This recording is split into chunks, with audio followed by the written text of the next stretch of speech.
A strain or a pulled muscle in the back is very common in hockey players. As we mentioned in previous videos, it's a trend that I'm starting to see here at the clinic when hockey players are coming in to see me. What we've done in clinic that's been very successful to getting people better is, first off, after we figure out what's going on, once they're diagnosed with a strain or a pulled muscle in their back, is some conservative care treatment. A strain or a pulled muscle is a very common situation that a chiropractor can deal with properly with the proper tools in different phases of care.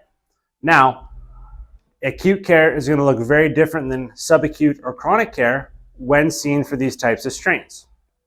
Acute care that tends to work really well here in the clinic with a few different tools might be cupping for starters, depending on where the injury is.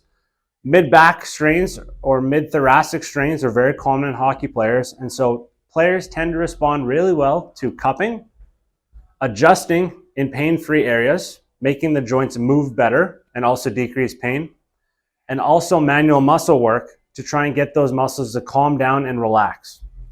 Once we get them out of the first phase of pain or first phase of care, we can then transition them to more resilience so that this can then either be harder to happen again or hopefully not happen again at all.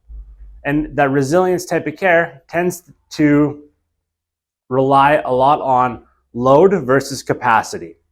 So when we look at the capacity of our athletes and our hockey players, we're always trying to increase that capacity, whether it be in here at the chiropractic clinic or in the gym or with whatever other team member that they have at the time.